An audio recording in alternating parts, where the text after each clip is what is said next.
योग्य व्यवस्थापनाच्या जोरावर आणि एकात्मिक शेती पद्धतीनं चांगलं आणि भरघोस उत्पादन घेता येतं हे एका शेतकऱ्यानं दाखवून दिले। पाहुयात शिरूरच्या संविदनेच्या शेतकऱ्याची यशोगाथा।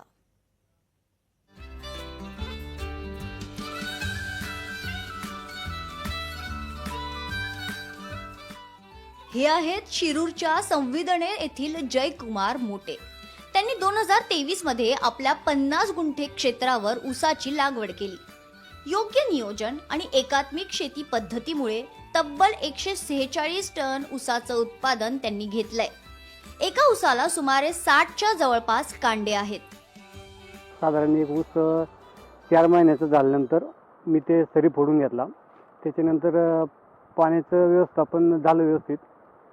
त्याच्यानंतर एक 2 पाण्यानंतर नंतर परत 82 ह्युमिक आणि गोल्ड हे औषधं सोडली। तर साधारण माझा 17 महिन्याचा ऊस झाल्यानंतर 58 ते 60 कांड्यावरती ऊस होता। जयकुमार मोटेंनी 4 फुटी सरी पद्धतीने ऊसाची लागवड केली होती। तोडणी करून ऊस भीमाशंकर सहकारी साखर कारखान्यात गाळपासाठी पाठवण्यात आलाय। एका ऊसाचं वजन जवळपास 6 ते 7 किलो आहे। सेंद्रिय खतामुळे शेवटच्या काही दिवसात पाणी कमी असल्यानेही ऊस उत्पादनावर परिणाम झाला नाही।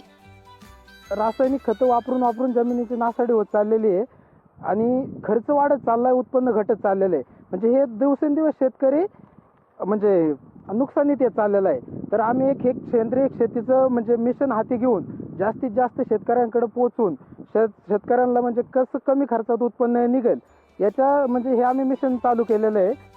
योग्य नियोजन केल्यास पाणी कमी असल्यावरही चांगलं आणि भरघोस उत्पादन घेता येतं हे मोटेंनी दाखवून दिले।